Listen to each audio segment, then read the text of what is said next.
I want to share with you an alternative method of, well, supporting your tomato plants.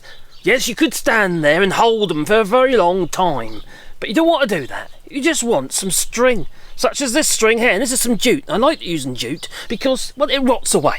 It lasts a season, maybe two, and then it's gone. Yeah, you can rot it, basically, in the compost heap, and you're not going to end up with a load of microplastics if you're using polypropylene, for instance. Not a great idea. Or all that twisty wire stuff. You just end up with bits of wire everywhere. Not a great idea either. So I use the old jute. And what we do is something really, really simple.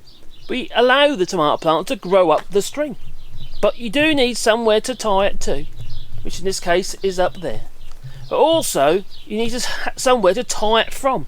And there's various ways you can do it. There's a really lazy way, which I'm going to show you in a moment. Or you can use a stick at the bottom, and you tie your string to the sticks. But if I bring you down here and just show you what we've done with these tomato plants, it just gives you a little idea, a little indication of how we do it. As you see, I just loosely tie it to the bottom of the tomato plant itself, twist it around the actual plant, holding it up as I go, and then we just, tie it off at the top.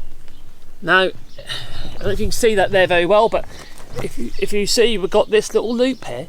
So I tie it with a loop like that, just a couple of times, just a reef knot, or even a granny knot, it doesn't really matter, and keep the loop, because then you can release the actual line if you want to tighten up the string later.